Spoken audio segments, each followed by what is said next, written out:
Welcome to another edition of our Fireside Chats with the Department of Geopolitics and International Relations, Manipal Academy of Higher Education. I'm Pallavi Ade, the co-founder of Asian Pathfinders, along with Shreyas Deshmukh. And today we have the session on India and the geopolitical rivalry in outer space. So for this, we have Air Marshal Matheswaran and Dr. Chaitanya Giri, who will be sharing their insights, and Dr. Anand, who will be moderating the session. So just one or two lines about Asian Pathfinders before we move on to today's session. We are a knowledge sharing platform that started in 2020, and our aim is to promote these kind of interdisciplinary dialogues and discussions like the one we have today. So you're always welcome to join our sessions. These are open sessions. And we also put our sessions on YouTube later for the wider community. And if you have any suggestions or ideas for our future sessions, then you can write to me or Shreyas. Our coordinates are here. So moving on to today's session. Like I said, today's session is on India's geopolitical rivalry in the outer space. So for this, we have Dr. Anand V, who will be moderating the session, and I'll briefly introduce Dr. Anand. Dr. Anand is an assistant professor senior scale at the Department of Geopolitics and International Relations at the Manipal Academy of Higher Education, from where he has also completed his PhD and Masters in Geopolitics and IR. He is also the coordinator for the department's China Studies Center and the Northeast Studies Center. Here he teaches subjects related to the theoretical as well as science and technology dimensions of geopolitics at the master's level. Dr. Anand has his doctoral thesis on China's strategic culture and involved a field visit to China. His other areas of research interest include China's foreign policy and its domestic determinants, and the geopolitics Eurasia, Indo-Pacific, Arctic, and the outer space. He's the author of China's Space Capabilities and has published several books, chapters, and research articles in eminent journals. He has also written articles in national dailies, magazines, and online forums. Dr. Anand also has presented and his research at numerous national and international conferences in India as well as outside. He has worked also with the Center for Air Power Studies, which is based in Delhi, and the National Institute of Advanced Studies in Bangalore. He has an engineering background and has also worked in India's defense public sector. So over to you, Dr. Anand. Thank you, Pallavi, for that kind introduction. And I welcome all of you, including our eminent speakers, Dr. Chaitanya Giri and Air Marshal Matheswaran, into the program. The topic which we are going to discuss today is very significant because, as we know, that right from 1957, we have started to utilize the potential of outer space for the benefit of humankind. And not only that, outer space has become now a domain for power projection. And we are into around the sixth decade of spacefaring. And this has seen an evolution of extreme rivalry during the time of Cold War, which resulted in what is known as the space race between the United States and the Soviet Union. And it also had an element of not just space race, but also arms race in space, which was happening during that period of time. And ever since the end of the Cold War, though the rivalries were there between United States, China, Russia, all these powers, there has been a lot of collaborations which have happened between various powers in space. We all know that even today, at the time when Russia is fighting war in Ukraine, the United States and Russia are still cooperating on International Space Station. Though there recently have been a lot of debates about whether Russia will exit out of the International Space Station. But what we can see is that over the past 2 or 3 decades, there is an immense scope for the utilization of commercial space capabilities. The market for commercial space products and services have grown immensely, and it is supposed to have a big future and a huge prospects in that regard. But on the other side of it, what we have seen in the past few years is also a heightened a level of military activities which is happening in space. We have seen that in 2007, the Chinese had tested their ASAT test, and shortly followed by a US rebuttal test. And most recently, even India has tested the ASAT capability in 2019. Now, if we can put all these things together, and we can kind of emblematically, we can say that in today's geopolitics of outer space, we can see that the rise of the private players is yet another challenge which we are confronting. The rise of SpaceX. Today, SpaceX is one of the dominant players when it comes to space activities. Perhaps it contributes the most to the annual US launches to the orbit. It is in a way kind of competing with China. Today, China is actually, it has surpassed the United States and Russia to become the country which sends the maximum number of satellites to space in the past 2 or 3 years. And SpaceX is emerging as a challenge there. So you can see how much the private sector has risen. And recently, we have also seen some of the comments by the SpaceX founder, Elon Musk, about how he plans to modify even the environment of the heavenly bodies. And he says that the international laws which were created, like the Outer Space Treaty in 1967, it doesn't hold any relevance to players like him, the private players, the non-state actors. So the international community is in a fix as to how to solve this issue. We also see yet another phenomenon, especially during the Trump era. The Space Force is something which, and it was immediately followed up with the creation of similar institutions by France and even Japan. And even India has responded in 2020 by creating dedicated institutions within the defense military framework for handling its military space activity, the trends which are happening in outer space and which is dictating the outer space geopolitics today. And a lot of technological aspects are also kind of shaping these particular larger trends, including things like the rise of the significance of the reusable launchers, the rise of small satellites and small satellite mega constellations, the coming up of synthetic aperture radar for remote sensing, the rise of the quantum communication through space, which is pioneered by China, a very astonishing and a very threatening development. The rise of individual space stations as opposed to collaborative efforts like the ISS. China wants to get one, Russia wants to get one, India wants it also. Human space exploration again gaining momentum. The United States once again wants to put its people on the moon after several decades. Space mining is gathering momentum, and even space tourism is being looked at as a possible source of commerce. So, and to top all of this is the rising threat coming from the space debris, which have been developing at an astonishingly dangerous rate. And countries are all trying to grapple with how to counter this threat. Common all of the space to all of the international community who have their stakes in outer space, whether directly or indirectly. It is in this regard that it's in this context that we are bringing in India into this picture.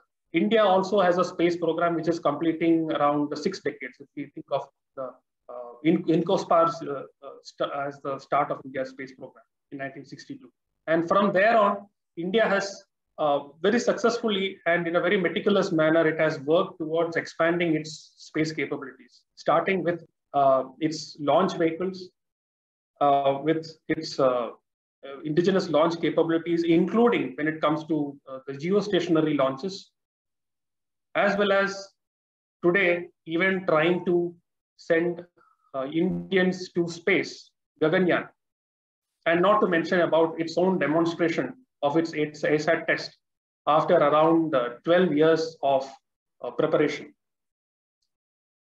So we have seen that India is also increasingly trying to make the best use of outer space in order to leverage that domain in its quest for major power status. So with this short introduction, I would like to open the floor for Dr. Chaitanya Giri as well as Air Marshal Matheswaran to come in and give their perspective. Firstly, I think I'll just call Dr. Chaitanya Giri to share his views. Before that, I'll just give a brief introduction about Dr. Chaitanya Giri. Dr. Chaitanya Giri is a consultant for space policy and space diplomacy at the Research and Information System for Developing Countries, New Delhi, and an affiliate scientist at the Earth Life Science Institute, Tokyo, Institute of Technology, Japan. Chaitanya was earlier the fellow for space and ocean studies at Gateway House, Mumbai, and prior to that worked as a planetary scientist for a decade. He has been a visiting scientist at the Carnegie Institution for Science in the United States and the NASA Goddard Space Flight Center, US, and Synchrotron, Soleil, France. He has a doctorate in chemistry with a specialization in analytical astrochemistry from Max Planck Institute for Solar System Research, Germany, and the University of Nice, Sophia Antipolis, France. Chaitanya was a scientific crew member of the European Space Agency's Rosetta mission to Comet 67P Churyumov-Gerasimenko and a co-investigation of cometary sampling and composition Philae lander.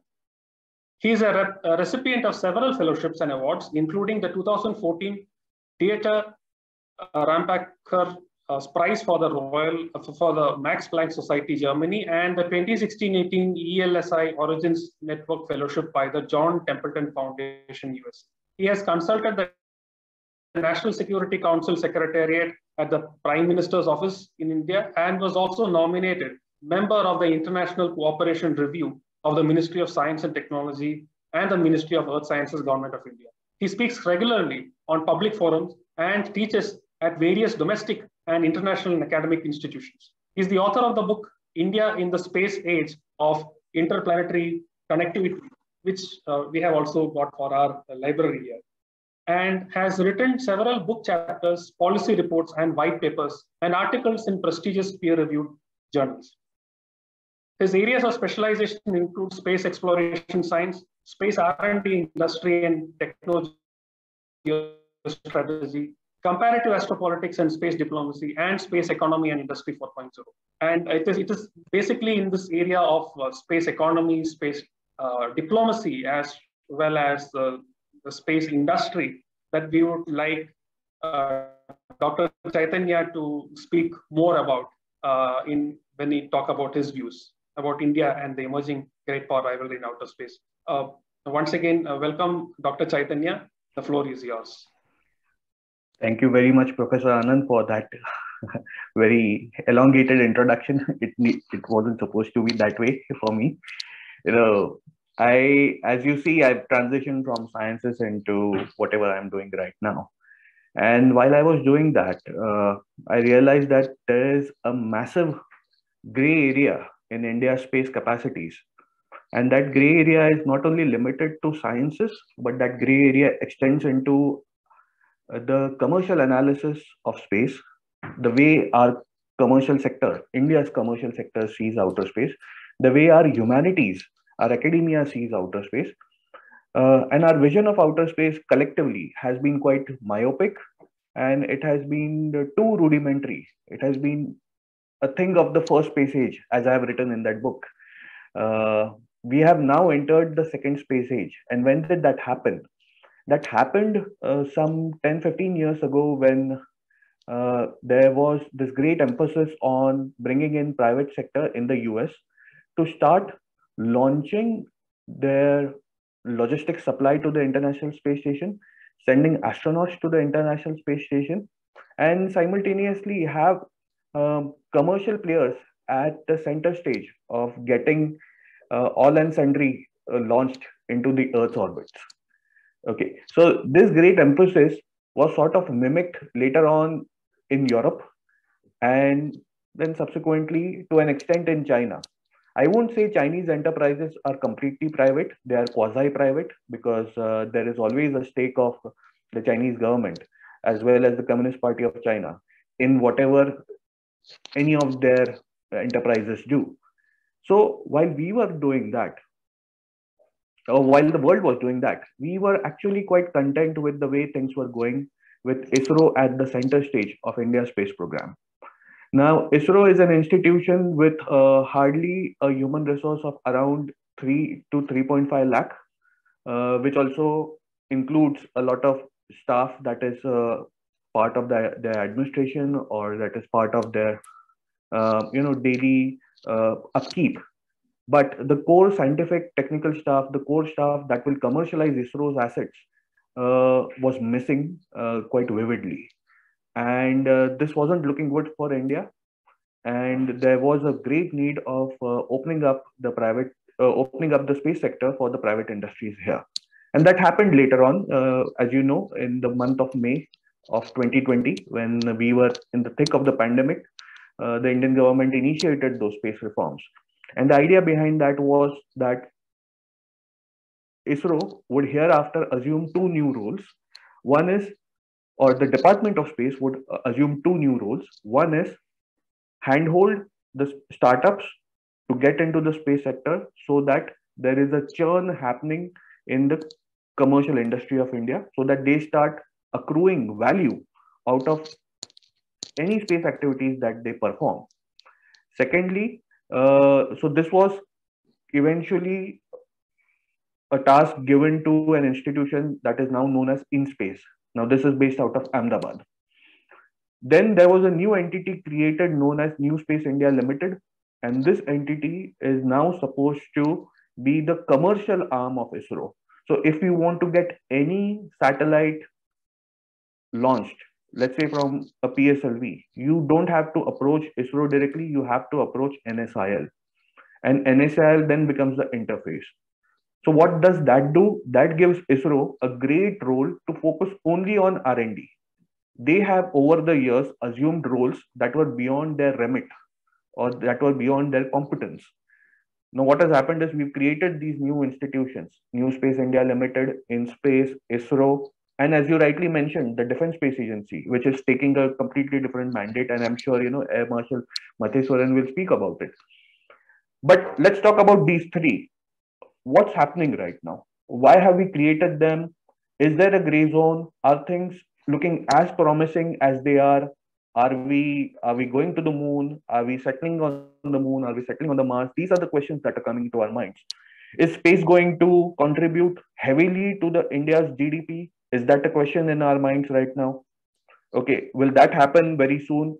Will we be able to see that impact in the next 1 decade or so? These are the questions that are right now intriguing the entire space community, and not only the space community, people from Ministry of Finance, Ministry of Commerce, those involved in trade, those involved in diplomacy, they're all interested in all this because these are entirely new dynamics. These are avenues which we haven't explored before, and they need to be explored hereafter without looking at it as entirely a scientific endeavor. No, there are security aspects to it. Air Marshal will talk about the military aspects, but I'll also bring to forth the industrial security aspects, the economic security aspects of it. Now, let's go back in time, 1957, the Sputnik movement. So when Sputnik movement happened, there were only two players at that time who were engaged in space activities, the Soviet Union and the United States. Both were legatees of the Second World War. They had inherited a massive amount of technological treasure trove that was generated during the Second World War. And some 8 years or 9 years later, when it came to writing the Outer Space Treaty or draft Outer Space Treaty, which was the committee that did that? What was the title of the committee? The title of that committee was Committee for Peaceful Use of Outer Spaces. So why is that word peaceful used, or why was it used? Because it was with the Sputnik movement, it was established that space is a military domain. And rest of the activities, be it the commercial activities or be it the civilian activities, are just merely spin-offs. So even today, when we talk about the SpaceX does not accrue its revenue from civilian services. It does not accrue its revenue from commercial services. The biggest contributor or benefactor of SpaceX is the DoD, is the Pentagon. So we need to be very clear about these facts that even over here in India, when we talk about nurturing the industrial ecosystem, the space industrial ecosystem, the space industrial ecosystem can't have a single parent. ISRO can't be the only parent to this child. Treat the industrial ecosystem or the commercial ecosystem as a child, because it's a child. It's in its infancy, if I may say so. But the other parent, now I won't say whose mother and whose father over here, but the other parent is the military, and we have to catch up there, because classically, again, our military, Marshal will correct me if I'm going wrong anywhere. Our assumption of threats have always been two-dimensional. We've been either looking at the Western Front or the Eastern Front, or when you come to Peninsular India, we were looking, into the maritime space. But our vision was going only along the x-axis. Okay, to an extent, our Air Force was looking at the y-axis, but the y-axis had a ceiling, and that ceiling was around 40,000 feet. Or let's take the case of Sukhoi 27s, which were going at supersonic speeds at a much higher altitude. They used to go above, but we never thought of security threats emanating at an altitude of beyond 80 kilometers or 100 kilometers, which is the Kármán line. We never thought of that. Now, you remember the speech that Prime Minister Shri Narendra Modi ji gave after the Mission Shakti test. What did he say? He said that India's economic security is entangled with our space assets, and the security of our space assets becomes doubly important hereafter. This is what he roughly said. I can't quote him verbatim because I don't remember that, but this was the gist of it.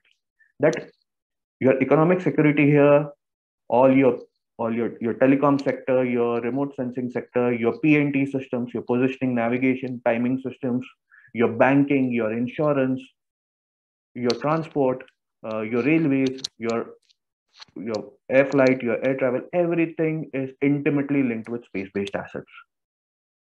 Now, when we talk about peaceful use of outer space, and as you rightly put out, there is a gray zone building up, which companies like SpaceX or even the Chinese and the Chinese players are now acknowledging that the Outer Space Treaty has become obsolete.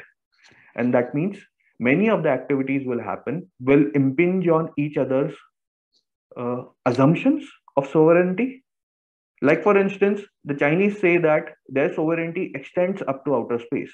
So the space that vertically rises above the Chinese sovereign borders is actually Chinese territory in their own minds.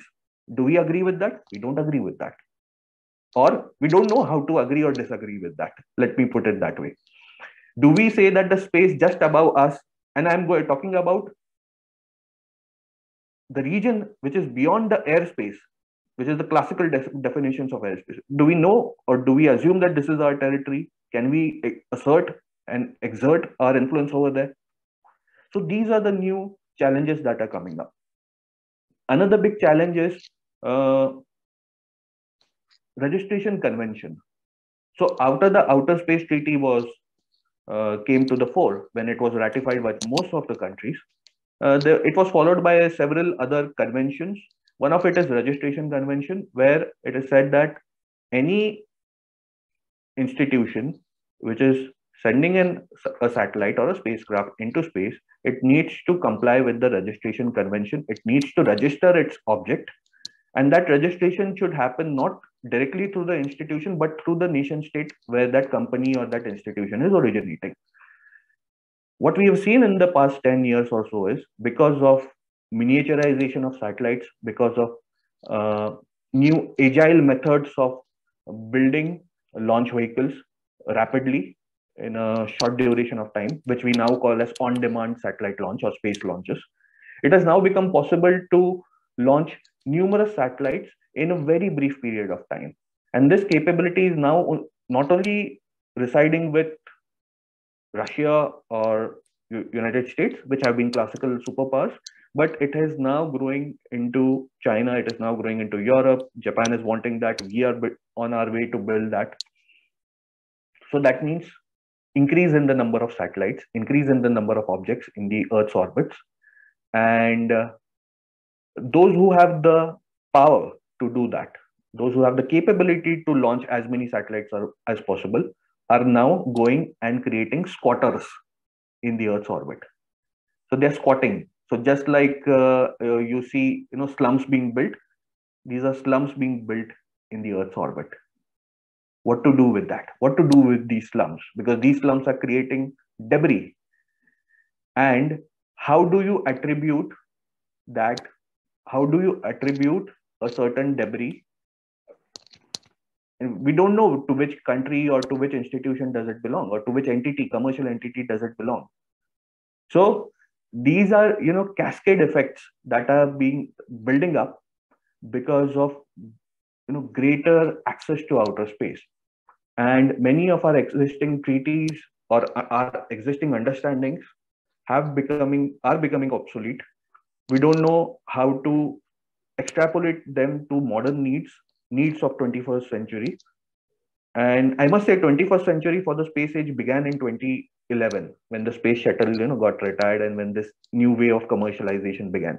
So when we say 21st century, at least for the space age, it begins in 2011, not 2000. So let me put it that way. And our space program now needs to graduate to the next level. Now coming to rivalries, finally. I won't say the rivalries exist only on military level or geopolitical level, the typical geopolitical level as we assume. These rivalries are not between two space agencies only, or civilian space agencies. These rivalries are not only between the military space agencies of two countries. These rivalries are now extending to non-state actors who can easily attack a satellite, either through cyber means, through cyber warfare, or let's say you have a university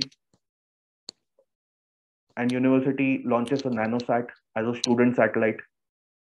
Let's assume if the telecom networks between the nanosat and the ground station, if you built a ground station in your own university, let's assume that that communication system gets hijacked and it is used by a non-state actor or any criminal element. And if that criminal element uses that small nanosatellite and converts it into some kind of projectile to hit onto a more robust and more comprehensive system up there, which is a part of that particular nation's critical infrastructure. What to do with that? So the gray zone is increasing, and that's where the rivalries lies. And I must end by saying that we have gone much beyond our assumptions and notions of the first space age. The second space age brings its own challenges. It needs not only a whole government approach, but even in academia with institutions like yours, it needs a pluridisciplinary approach. Space can't be a domain only of engineers and scientists. space has to be a domain of lawyers, of military personnel. It has to be a domain of people from humanities, those from the commerces and finances, those who are ready to do businesses, those from the management and whatnot, and that's why we have to mend our ways. We have to expand our understanding and notions. And I'm pretty sure that the Department of Geopolitics at Manipal University will do that for the greater interest of the nation. Thank you. Thank you, Dr. Chaitanya, for taking a very critical look at this whole discourse about the development of space capabilities and how it is multidisciplinary in nature, and how it is not just the preserve of one particular organization or one particular type of an entity. There is a whole number of players out there today. And yes, this lot of questions are today posed, which I think that in the years and decades ahead, we will have to find some solution to these issues, and especially in those gray zones where this current great power rivalry is today playing out. So thanks for your insights. We will come to you later. But at this time, let me just welcome Air Marshal Matheswaran to give his views on the topic from the largely a military defense perspective, which he is very, he's basically a practitioner of. And I'll just give a very small introduction of Air Marshal Matheswaran, though he's not a stranger to the department. He's a very familiar figure. But Air Marshal M. Matheswaran is an Indian Air Force veteran with 39 years of active service. He retired as a Deputy Chief of Integrated Defense Staff for Policy, Plans, and Force Development in HQIDS in MOD. As the TCIDS, he was responsible for long-term integrated perspective plans, technology strategy, and force structure planning. He's a fighter pilot, an experimental test pilot, and a fighter combatant, the prestigious Flight Test Center, and HQ Maritime Air Operations. He is an alumnus of Indian Air Force's prestigious institutions, AST and TACDE. The Air Marshal is a graduate of the Defense Services Staff College, Wellington, and the National Defense College, New Delhi. He has held various operational and command appointments in Air Command, Deputy Chief at Tri-Services Headquarters, Assistant Chief of Air Staff in Space, Air Officer Commanding Maritime Air Operations, Principal Director in Air Staff Requirement, and Director of Operations at Strategic Forces Command. He has been an advisor to HAL, SIGNT, and as President Aerospace Business for Reliance Defense. He now provides strategic consultancy in defense and aerospace. He has been involved in a few Indo-US Track 2 and Track 1.5 dialogues involving air forces, defense industries, and strategic partnerships. Currently, he is the founder president of the Peninsula Foundation, a policy research think tank based in Chennai. Air Marshal is a recipient of the Presidential Awards, AVSM and BL, and commendation by the Chief of Air Staff. So we are privileged to have Dr. Air Marshal Matheswaran with us to speak about his views on the topic. Once again, welcome, Air Marshal. The screen is yours. Thank you, Professor Anand, and thank you, Dr. Chaitanya, for that wonderful, exposition and coverage. Taking off from where he's left off, particularly the point that he made that we've been stuck in the first space age and that we need to move into the second one is extremely relevant, because technology is revolutionized what is possible today. And I think a lot needs to, accelerate and ramp up into getting India where it should be. There is always, everything happens in a time. And like how India dumped the socialist economy format in 1991. I was forced to change in 1991 to a liberal market-oriented economies system, thanks to Narasimha Rao and Manmohan Singh. I think this 2020 change and opening up for the private sector in the Indian space domain is a similar, I consider a similar event. It will open the gates phenomenally for rapid growth in India's space capabilities. I do hope that happens quite well. Let me come to the geopolitics, the rivalry and the geopolitics aspect of it, or as Dr. Carl Everett Dolman calls it, astropolitics. The international order, if you, since the Department of Geopolitics and IR is very well aware, as Kenneth Waltz, put it across, taking a realistic view, is a ruthlessly competitive system of nation states that compete for wealth and power and prestige. And therefore you have, while the UN Charter says all nations are sovereign and equal, the reality is there are powerful nations, there are great powers, there's a superpower, and there's a hegemon who constantly talks about rules-based order, and others ask whose rules, right? So the world works in a very, very competitive process. And if you look at the modern age, when the European, let me also, relate to the current situation, what's happening in Ukraine, and what that has given rise to a tremendous amount of discussions in the current period. There's a lot of talk about the world being at a crisis point where the international orders should change, or the world becomes, as Putin calls it, it is already becoming a multipolar world, and the end of the Western dominance is in sight. How do you look at this Western dominance?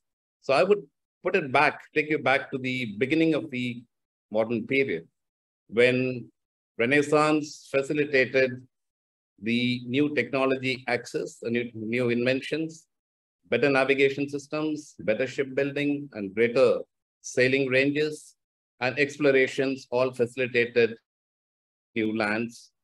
And that further led to colonization and imperialism to create, the modern world. Of course, we went through a series of occupation of lands. Ultimately, the great powers ended up fighting with each other. You created a World War I, you fought in World War II, and then now we moved on to the second half of the 20th century. What was it all for? Competition, for resources, for ultimately economics. Geopolitics is not about militaries fighting or nations aspiring only for power. The source of power is economics, is wealth, creation of wealth, controlling raw materials, controlling resources, and therefore, when we translate this process into the rivalry in space, we've come to a phase today, because technology has enabled that it is possible to mine, and that is, staring nations on their face, that it is possible to mine the resources in space, in asteroids and in moons is not very far off. And therefore, the whole competitive process shifts into outer space. So you will see, when you now analyze some of the important developments that are taking place, like the Artemis Accords, if you read between the lines, it is geopolitical rivalry. For what? The dominant power will write the rules and will ensure it dominates the resources that will flow into Earth, because ultimately power manifests on Earth. And that power needs to be controlled, because somebody needs to remain a hegemon, somebody needs to remain dominant, others will need to be controlled. The amount of resources available in space is unlimited, unimaginable. And therefore somebody can say, where is the need? Everybody, it's common to humanity, and therefore everybody must get an access. But that's the process of geopolitics, that the existing great powers will control the access, much like how the NPT was written. Purely looked at from a scientific perspective, nuclear energy and nuclear technology should have been made available to everybody, and everybody should be able to break through and research and do the process. But then he wrote the NPT, citing international security and international peace, and then deny people with access to a certain levels of technology and making sure that resources are controlled. Corollary to that is the denial regimes like MTCR, the NSG, and a whole lot of other instruments, rules and regulations come into the picture, right? So in the same process, the rivalry in space is a reality. It's the driver for that rivalry ultimately is national power rooted in economics, access to resources, and of course, military power. Military power will govern that entire process. Let's go back to 1957 again. Or even at the end of the Second World War, I must give out a little bit of history here. At the end of the Second World War, after Germany had actually demonstrated much of its capability during the war with V-1, V-2 rockets, and people like Wernher von Braun were the scientists behind it, there was a meeting held in the US in 1944 at LaGuardia Airport. The US Army Air Forces chief was Hap Arnold, and he was very close friends with a very fine aeronautics scientist who had his own laboratory in the UCLA, Theodor von Karman, a Hungarian Jew who had migrated to the US in the 1920s. And they had a meeting in LaGuardia Airport. And what Hap Arnold told him was, it's time to now establish or make out a clear strategy for the rest of the 20th century, because air and space is going to be the drivers for national power and dominance of the world. The war will end in a year's time, and the US will now come out as the most powerful nation. But for us to retain that power and continue to increase the differential between us and other competitors, we need to actually identify areas in which we need to create that lead and that expertise and that capability. So Theodor von Karman told him, he said, I'm a scientist. I'm not going to take any, orders from a military guy. And I'm not interested in this area. So Hap Arnold told him very clearly, I'm giving you a national strategy. You are the boss to work out what all needs to be done from a science and engineering and technology perspective. So he finally convinced him. Then he put together a team of 12 people, which also consisted of Bryce-Dunn, who was the architect for NASA subsequently. They were airlifted to a place called Peninsula in Germany, by when the Allied forces had discovered a massive store of scientific materials of the Germans in underground bunkers. 1,200 tons of scientific research materials were airlifted during the war to the US. Similarly, a similar operation was done in Japan as well. People like Wernher von Braun, who logically should have been tried in the Nuremberg trials, the US, picked out the leading scientists and took them back to the US, gave them the amnesty. A similar operation was done by the Russians as well. But the point is that I'm bringing out is the space, recognition of space and the value of space from a geopolitical term, from a perspective of international competition, was already evident in the national leaderships of countries that have functioned as great powers. That understanding of the international system is very well, was in place even during the war itself. And who are the people who are deciding this? Scientists, military leaders, and political leadership. So this is one of the learning processes that should have early in India. Not that some parts of it were not there. I think we must give all the credit to Nehru and Homi Bhabha for actually recognizing this and laying down the foundations for ISRO and the atomic energy right in the beginning. And that shows. But thereafter, we have been very circumspect in opening it out earlier, encouraging private sector to come in, opening out earlier, very confidently towards, the military aspects of space capabilities. These were, it took a long time. Having been personally involved, the ISRO wouldn't even want to see us in uniform anywhere near ISRO when we go in for discussions. Much has changed now, but it's taken an excessively long, time as I see it. That is one of the, realities in the process in India. On the other hand, the first launch of Sputnik, which was facilitated by a fine scientist called Sergei Korolev, Sputnik, the space programs of US, USSR, China were all military programs. They were driven by national security and geopolitical interests. Yes, it also signified that the USSR took a step and created a massive paranoia in the US in 1957, saying that in science and technology they've taken a lead, but essentially the fear in the strategic circles in the US was because it was launched by using a ballistic missile, ICBM rocket, and that would signal that at some point of time, the American ICBMs and ballistic missile positions wouldn't be no more a secret. Okay, so the military dimension was what the drivers were. Similarly, over the decades, as space capabilities developed, and as they went past the Yuri Gagarin's launch and the manned flights, the military dimension for surveillance, reconnaissance, and communications became extremely valuable, and they started actually applying that.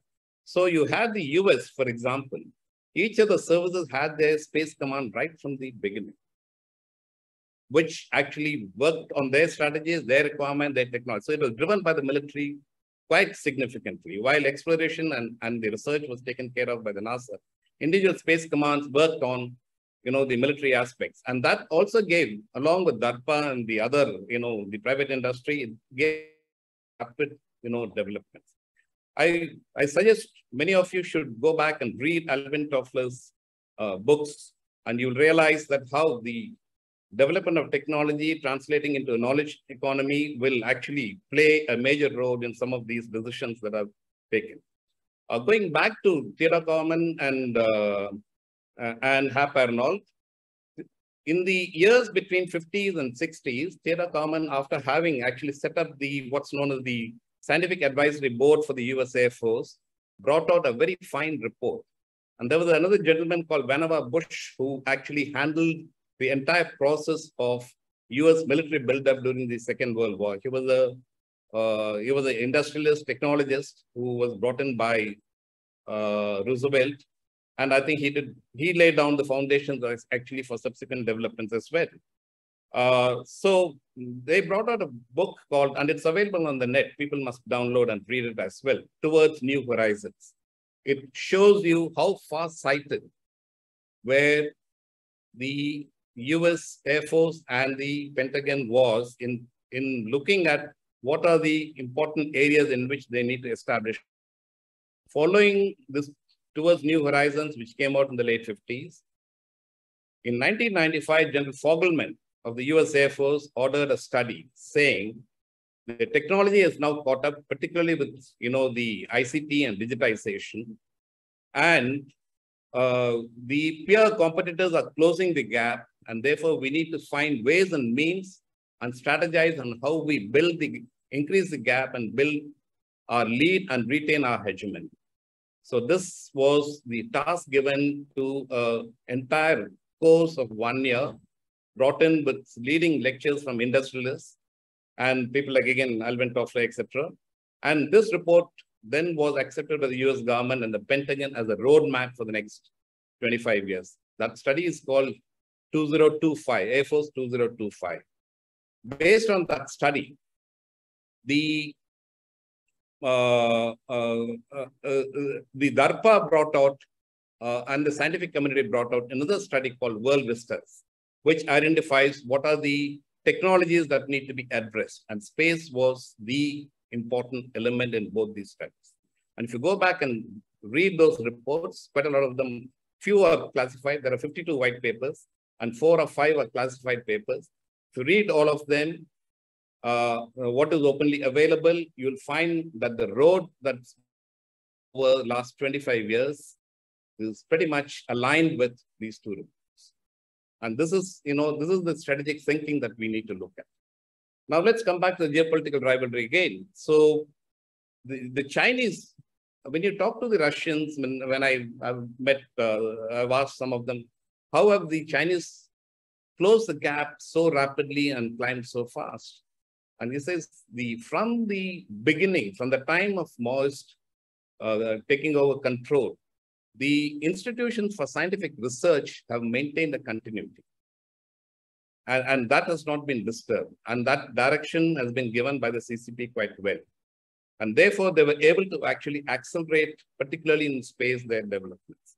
Post-91, they accelerated a lot of their investments and research work in space area, and then took the world by surprise by the human flight in 2003, and then subsequent developments.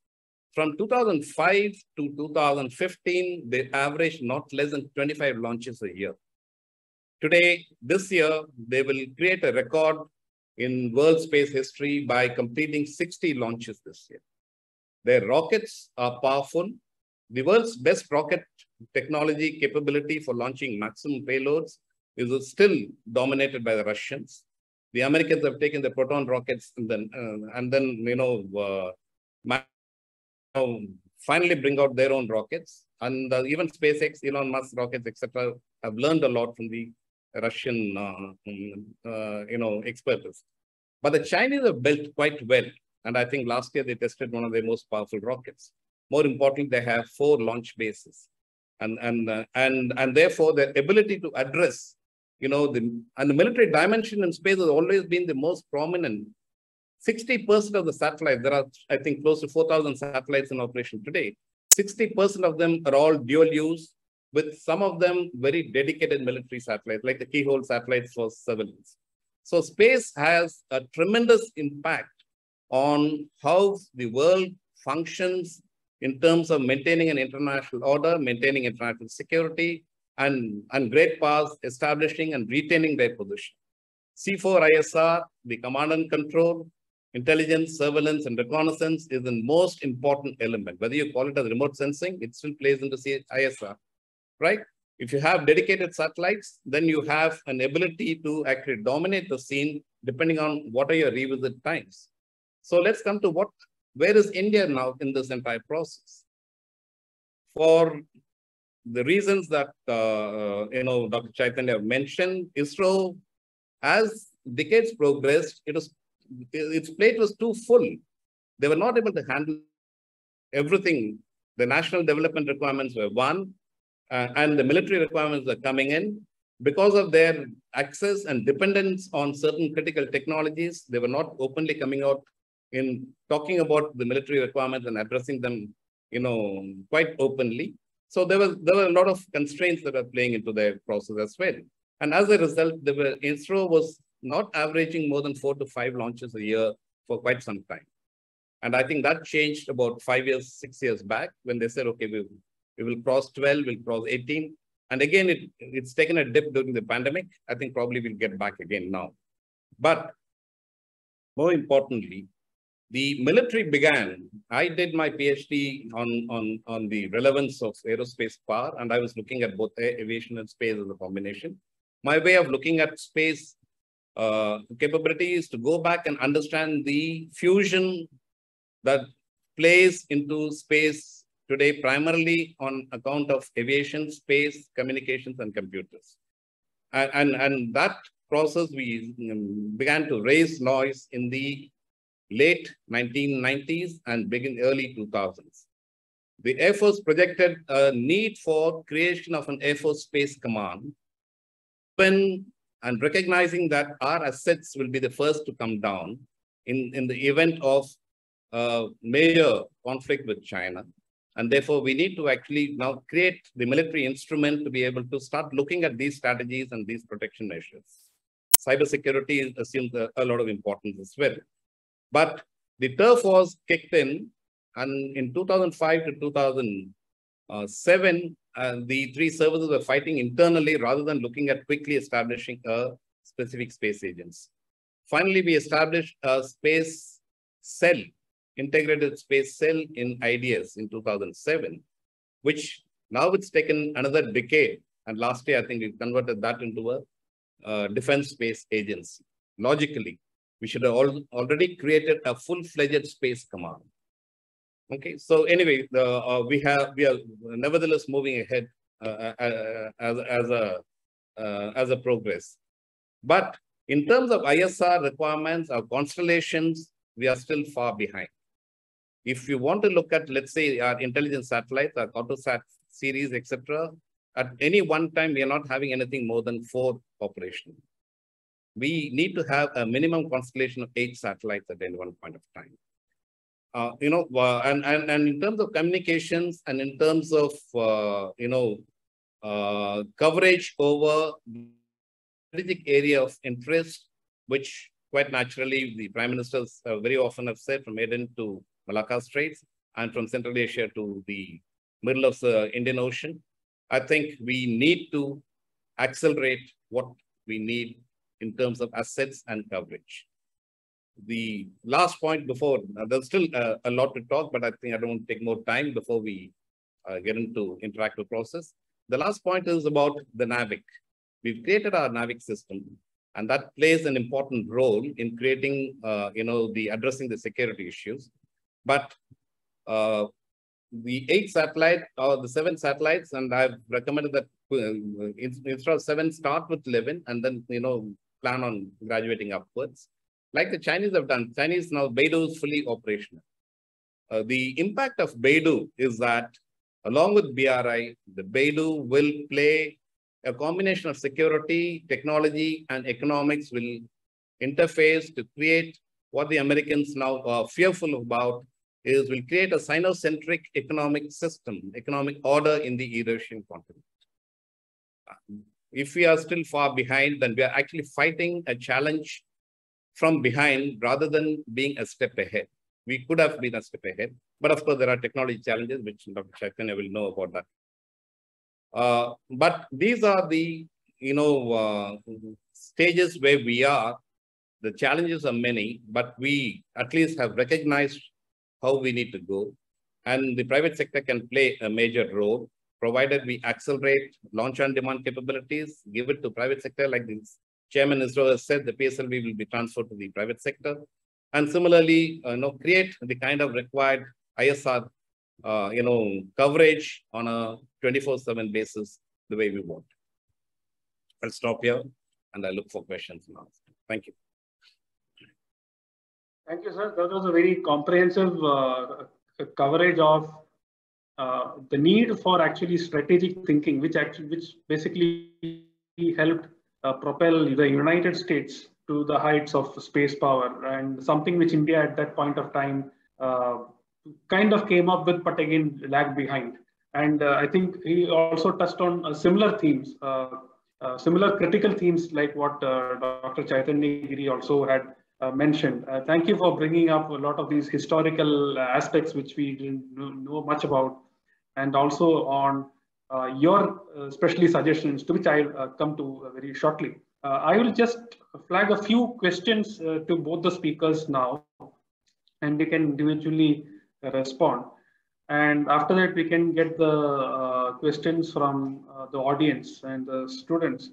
First of all, to Dr. Chaitanya Giri, I think a few questions have already been answered by you, but I just wanted to talk about how or whether India is today in a position of readiness to exploit the emerging huge market potential of commercial space domain. That is one. And secondly, there is a lot of discussion which has happened in the past few years about the kind of an overlap which could be there between NSIL, Antariksh, as well as the in-space. And then there is a new kind of a private outlet also which have started recently called ISPA, if I'm right. And Then the other part is related to the space science sector. Where is India figuring today in the space science sector with respect to other major space powers? So these are a few things which I would like to know from your, what your views are on these. So I'll start from start in the descending order. So you ask about space sciences. There are domains in space sciences. Okay, let us distinguish between space sciences and engineering. So most of the work that goes goes within ISRO is engineering. Okay, and when we talk about space sciences, we are talking about astronomy, we are talking about planetary science, we are talking about development of new materials, development of new type of electronics, so on and so forth. That is where we have to do enormous catch up. I have always been saying this. You launched a Chandrayaan 1 in 2008. The announcement was in 2003. Around the same time, the Chinese went to the moon along with us.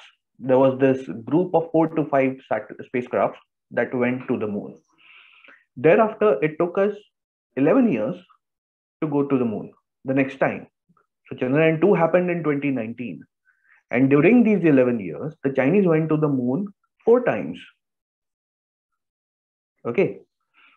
We crib over here in India that the pandemic slowed down our space program, our space activities. Okay. The government was quite prudent and they had the presence of mind to carry out the space reforms, which they did successfully. Now we have the results that we can see. But have we carried out any space activities around that time? If you look at the entire 2020 calendar of the Chinese space program, of the American space program, you would find that they did not stop at all with their space launches. That is called readiness. That even in times of economic crisis, even in times of a crisis like a pandemic, which is a global crisis, they did not slow down their space program. We did. That means our systems were not in place. Our space program only operates when things are hunky-dory. When everything is fine. When the chips fall, our space program collapses. Now, that is something we need to take care of. And that comes to your first question, readiness. Again, I'll also flag a very critical issue, and that is of finances for our private sector. You can't be expecting the Indian government to put equity investments in the Indian private sector. They'll give you the necessary tax benefits, the tax holidays. You ask for them, they'll give it to you. They'll give you access to infrastructure, testing infrastructure, which they've done through InSpace now. That will get smoothened out eventually. Things are not as smooth as they should be, even now, but that will happen. The government will give you all those kind of facilities. They'll also give you some contracts that would come from the military, from the civilian side of things. You will eventually start working with the public sector banks. You will start working with the public sector agencies of the center as well as the states. And they'll give you the necessary remunerations, and that will generate revenue. But beyond that, what is the Indian private sector doing to invest in our space startups? Have the big guys or have the big players of the India Inc. come forward to make those kind of investments? And the threat right now is that even our startup scene might be able to raise money up to Series A, let's say around $15 to $20 million of the current value. Beyond Series A, if any technology matures in India, there is a big threat that this technology will further be financed by non-Indian players. That means the ownership patterns of these companies won't be Indian anymore. The masters will not reside here. So we want startups who would be totally Indian companies. And for that, you'll have to open up the purses. Now, this is concomitant. This is, concomitant with our economic growth. So when we compared the West, they're sitting on a pile of money that has been accrued due to 400 years of colonialism. That's colonial loot money. Then after that, there is money which has come in a few power centers. We don't have that kind of wealth. We'll have to generate wealth. And Marshal Matheswaran said about generating wealth.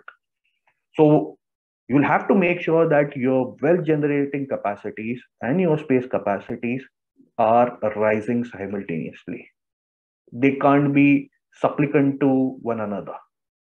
Your GDP growth, India's aspiration to become a $10 trillion economy, let's say by 2035 or 2032, is intimately linked with how wisely we use our space capabilities. And I won't simply say that it will depend on space capabilities. No, how wisely we use space capabilities. Because if we have companies that are apparently Indian, but inherently not, we'll have to wade off those kind of dangers. I hope that answers your question. Did I miss the second question? Yeah, NSIL in space and Antrix. The overlap, the supposed overlap. There is overlap between Antrix and NSIL, of course. Antrix was primarily dealing with transponders for SATCOM. NSIL is a pan-domain player. It will offer you launch services. It will offer you other kind of technologies and spin-offs that ISRO has generated. Okay, another issue is the dearth of spin-offs from ISRO. Okay, and when you have a really flourishing space program that is doing all kind of activities, our space program, what it did classically, it focused only on socio-economic progress of the country. That means the product portfolio has been limited to those kind of applications. That means limited number of spin-offs. So you will have to really elevate and expand the number of activities that you do. Go to the moon, at quick successions. Go to Mars, build your space station, which we are now planning to build. Have that human space flight. We are late to the party. The Chinese went in 2003. We are almost more than 20 years late now, behind them. So these kind of activities should have happened in the past. Now there's a lot to catch up, and it needs collective might. Don't leave it to ISRO. ISRO needs all of us. And we are not doing it for ISRO. We are doing it for our own strategic, aspirations and ambitions. And we don't want to go down into another rabbit hole of colonialism hereafter. Only for that. Thank you, Dr. Chaitanya Giri, for your answers. And with regard to the military domain, I would like to pose a few questions to Air Marshal Matheswaran. First of all, related to this whole, because in the military today, we are talking about jointness, integration. So how much outer space will be helping in this regard? And where does DSRO and DSA, the newly created institutions, they fit into this picture? That is one. Secondly, what has been our attitude towards the multilateral negotiations, as well as our stance against space weaponization after 2019 anti-satellite test? And are we also planning tests of, like, for instance, using directed energy weapons? So these are a few things which I wanted to know from you. Yeah, thanks, Professor Anand. Okay, let's, with respect to the military operations and jointness, I think it's quite evident in terms of the importance and dependability on space-based inputs for military operations. Okay, one of the most clear evidence is the intelligence, particularly. So that's common to all. So you have the Defense Intelligence Agency, and you have the ISR inputs flowing in from multiple, apart from space, from multiple agencies as well. But space is an extremely important one as technology continues to keep, improving. For example, when we were doing exercises in 1990s and TAGDI based, some of the analysis, we would get the pictures which were large based pictures. The resolution was not militarily suitable. but it's good enough for, some strategic understanding. We realized that importance when we had the Kargil war. And if you all remember, the ISRO quickly launched the TESS, which was a 1 meter resolution, surveillance satellite. And then we followed up with the whole lot of other, Cartosat series and other things. We have, IR satellites. We've also collaborated with Israel, etc. And therefore, the intelligence, we buy a lot of space-based information. And I come back to what Dr. Chaitanya said, is that we should actually invest more. And that's where the private sector and this understanding will have to come. I'll come to that point a little later. But the intelligence is the most important, element in where the space plays a major role. The second one is command and control. Today, if I just talk about the Air Force, compared to in the last 15 years, commander sitting in any base is able to actually speak face to face to his CNC or to his field level, subordinates. In reality, the most important element in any warfare is what is known as the situational awareness. So communications is extremely important, and there are multiple, technologies that are involved in it. But the ability to create a situational awareness, whether you're talking about for the army, for the Jawan at the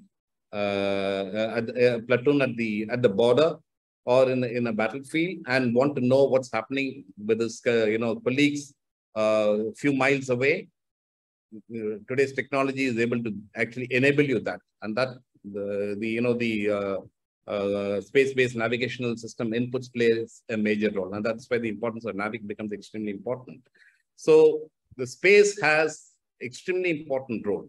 If I talk about the Air Force, for any weapon, and in Kargil, one of the turning points was the laser-guided bomb that was actually dropped into one of the major bunkers. And for those kind of accuracies and inputs, space-based inputs are extremely important, right? So that is one in terms of war fighting. In terms of jointness, the use of space-based services by all three services, be it the Navy or the Air Force or the Army, or even the paramilitary forces, and sharing information, finally all boils down to the situational awareness. Everybody is extremely, dependent on this entire process. So the criticality is very well understood now as compared to, let's say, 20 years back. But I think we are all the time demanding more and more, capabilities. So accordingly, there are some good developments that took place almost 10 years ago. So you have a Defense Space Control Agency, the control center, which is in Bhopal, from where the military can, I presume they must have graduated to that level now, can control its own dedicated satellites, for, intelligence or surveillance requirements the way they want it. That is one part. The second question that you asked was, can you just tell me, Professor Anand? Yeah, in context of our 2019 ASAT test, okay. Has our perspective or stance on space weaponization, has it undergone some shift? Well, when we talk about space weaponization, it's always been there. So it depends on how you look at it. The Outer Space Treaty bans weapons of mass destruction. But in terms of, it actually doesn't talk about it. And therefore, countries have tested everything. The superpowers have done various tests. The ASAT is the development of that entire process. And therefore, it is impossible to stop a country if it is determined to develop that capability. And that comes from the understanding and the need that nations realize that space control of protection of space assets is extremely vital for national security. That is the basic starting point. Second is, when it comes to space warfare, as Space Force, etc., have already been implemented by the US, the concepts of sea denial and sea control gets lifted to space as well. And that is going to be, it is already in practice. Space control and space denial is in practice already. So what's happening in Ukraine, there are a lot of lessons to learn from Ukraine. You know, it's a very complex and a hybrid war that's happening there. And if you look at what the Russians did right in the initial stages, they knocked out all the airfields and communications. And Elon Musk provided the Starlink connectivity, and it provided connectivity to all the Ukrainian army. What does that do? It improves its situational awareness. Second, the amount of satellites that have been brought into play by the US and NATO in providing intelligence on a real-time basis and targeting, real-time targeting, etc., and an information on the positions of the Russian forces, deployments, etc., is phenomenal. It plays a major role.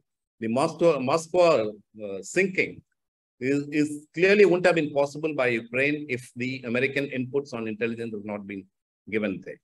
Let's go back to 40 years ago in 1973 Arab-Israeli war. If you all remember, the Egyptians had the upper hand for quite some time, till Ariel Sharon then, went down south, crossed the Nile, and then took his forces there, and then finally ended up, trapping the Third Army around Cairo. How was that possible?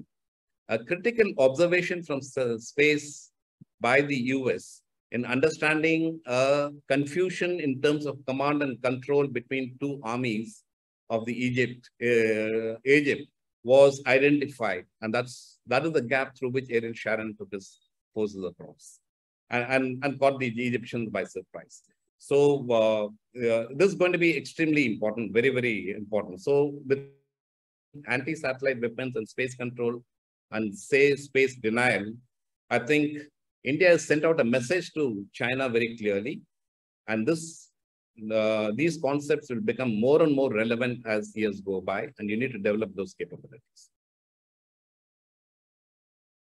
Thank you, Air Marshal. And I think now we will take the questions from the audience. I think a few questions already has been addressed by Dr. Chaitanya Giri in the chat box itself. So one question from one of our students, Hima Bindu. She basically reiterates on the classic geopolitical line that one who controls, in today's case, the outer space controls the globe. Do you think that this is something which is relevant today? And which state do you think has the capabilities to emerge as such a space hegemon in this case? This is something which has been raised to Air Marshal Matheswaran. And yeah, if Dr. Chaitanya Giri also would like to go for it. If I can come in, Air Marshal has already quoted Everett Dolman. And Everett Dolman in his book Astropolitics has mentioned about this quote. So Ms. Bindu has actually quoted him, Everett Dolman there. So, sir, over to you. Yeah, thanks. Okay. To paraphrase what Mahan said at the end of 19th century, the great powers of the 21st century, and this will necessarily have to be spacefaring nations. That takes the concept of geopolitics up into space. When you say spacefaring nation, there's going to be competition. You're going to control critical areas.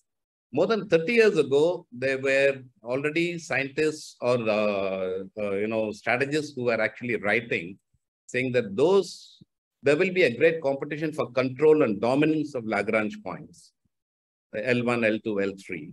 And that today we are talking about cislunar space, and the dominance of cislunar space and the Lagrange points will provide dominance to the power that dominates these regions.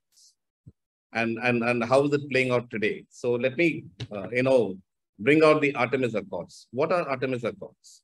Today, it started off with 12 nations signing the agreement, and it's led by the US. And there are 21 nations today. I think Saudi Arabia is the last one to join in. And one of the most important difference, which we all should recognize, is that the four foundational treaties that are signed, starting off with the Outer Space Treaty in 1967, the original records, the texts are deposited with the UN, and thereafter UN has the sovereign, role to actually, enable discussions and talk about it and check compliance, etc. Right? In the Artemis Accords, the US retains the original text. It is deposited a copy to the UN. The UN, under the UN Charter, this Artemis Accord does not come in for discussions by members there. But the US is pushing, it is already talking about, we will develop norms and customs which will need to be followed by everybody else. So the US is planning to lay down the rules. And what are the most important controversial elements that are involved in the Artemis Accords? One is ownership of territory or ownership of assets, right? So there is one clause that talks about the heritage and historical sites of moon landing will need to be secured. That means those who go first will secure the areas. So if you take an analogy from that and you land up in any of the celestial bodies, then you will secure that area for your resources. The second most important thing it talks about is private sector is heavily women's. And private sector, whoever goes first will retain the ownership of the resources that he actually mines there or the area he secures. And in that context, it now talks about two other concepts, safety zone and security zone, which means ultimately you're coming to the basic geopolitical construct. If I reach there first and if I take control, I will not let you come anywhere near what I access there. Straightforward. And therefore, this is how it plays out. While we are still, working on, we are a spacefaring nation, but we are still yet to put our man in space. And by the time we actually recognize this, you will be forced to either fall in line with somebody who's already laid down the rules or develop technologies and capabilities, as Chaitanya brought out. Don't let others take control of your technology. Develop such capabilities that you can challenge and then bring it out into a common ownership of humanity and allow everybody to deal with it. But it's going to be difficult because given the fact that the Western society is heavily capitalist-oriented societies, people like Elon Musk and the other capitalists will fight tooth and nail to retain the resources that they get there and deny it to others. That's what we'll do. Thank you, sir. The next question is for both of the speakers. This question is from student Jayan Tabas. How is the international society tackling the Kessler syndrome and the problem of space debris? What role does India play in resolving this issue? Dr. Giri can go first. Okay, how is the international society? We don't know how are we tackling Kessler syndrome. On one hand, you have the entire capitalist mindset, as just Marshal spoke of, that is promoting greater use of satellites, greater use of satellite constellations. And that means, more revenue for the launch market, more revenue for downstream applications. And that is creating that so-called space economy. So that is the thing happening on one end. On the other hand, many of these constellations are going to be conflicting in orbit with each other. Conflicting not militarily, but they might cross paths. They might, come and collide with each other. So those collision scenarios increase exponentially with every satellite launch, at least in the LEO, in the low Earth orbit. Now, for that, there currently is no regulation. We can't do much right now because we are not the ones who are launching it. The ones who are launching these constellations need to be more responsible. And the only thing that we can do right now is make them feel responsible. If they don't feel responsible, then that's a signature or that's a sign that the orderliness that has been set up in 1967 has already collapsed. So once we understand that if it has collapsed, only then we can take the next steps of what to do next. One of the steps is to get hold of the global astronomical community, those who study ground-based astronomy, because they are facing issues related to, interferences because of Starlink and because of all the constellations, not just Starlink. Apart from that, there is a heavy amount of metallic pollution in the upper atmosphere because of re-entry of satellites from the LEO, from the lower LEO especially. Now that metallic pollution creates tremendous hazards for health on this planet. That is one way to go. The third way to go is, of course, talk about Kessler syndrome. But Kessler syndrome is a secondary issue for now. The primary issue that we should harp on is health of the people, global health, avoiding metallic pollution in the atmosphere, and secondly, join the astronomical community.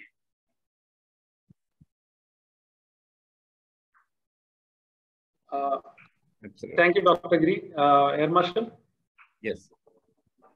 No, I'm fully with what Dr. Chaitanya has said. Of course, when it comes to, as he pointed out earlier in his opening address, they become squatters because it's a huge element of pollution in the low Earth orbits. Even the geostationary orbits will start getting crowded like tremendously. So technologies and rules and regulations to actually address this part.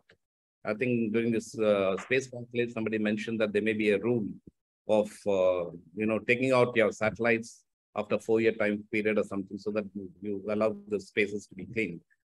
So those kind of technologies, as they develop, will probably be able to bring in some kind of an order and semblance of control in that entire process.